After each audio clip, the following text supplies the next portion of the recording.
សម្រាប់អ្នកប្រើ Oppo Vivo Samsung ដែលជាប្រភេទ Android អ្នកគ្នាអាចប្រើជាមួយនឹងកាស Bluetooth original នេះបានប្រភេទ model Celebrate W72 ប្រភេទកាស Bluetooth ដែលមានគុណភាពល្អធានារយៈពេល1ឆ្នាំ model Celebrate W72 នេះតម្លៃត្រឹមតែ$14ប៉ុណ្ណោះឥឡូវយើងមកហែកប្រអប់ចង់ដឹងថាខាងក្នុងមានអីខ្លះមកជាមួយតែឥឡូវខ្ញុំហែកបានហើយសម្បីតែប្រអប់ហើយនឹងការវេចខ្ចប់របស់គេក៏គុណភាពដែរអ្នកគ្នាបន្ទាប់ពីហែកប្រអប់ហើយយើងមើលប្រអប់មួយជុំចង់ដឹងថាប្រអប់នឹងវាមានសភាពនឹងអីខ្លះនៅលើនឹងដែលគេដាក់ឲ្យយើងមើលអូខេឥឡូវយើងមើលមួយជុំមក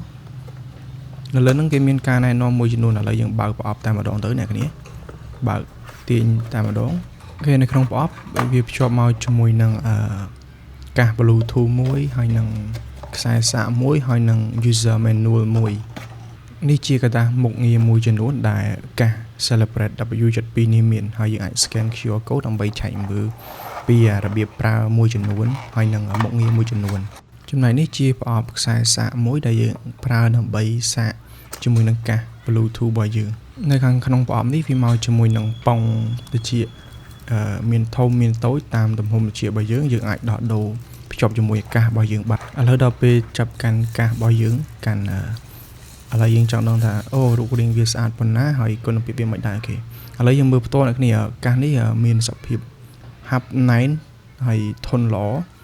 ហើយវាមានភ្លើង LED បង្ហាញពីថ្មកាសមានកន្លែងដែលយើងអាចថត control បានយើងមាន double tap triple tap single tap ហើយនឹងរបៀបលើក call នៅពេលដែលយើង call ជាមួយអ្នកណាម្នាក់នៅក្នុងកតាមួយនេះអ្នកគ្នានៅកតាដែលគេប្រាប់ពីរបៀបប្រើខាងក្រៅនេះអីដែលខ្ញុំបង្ហាញគេដាក់ functional operation អ្នកគ្នាអាចមើលលើនឹងបានសម្រាប់អ្នកប្រើ Android អ្នកគ្នាអាចឆាតមក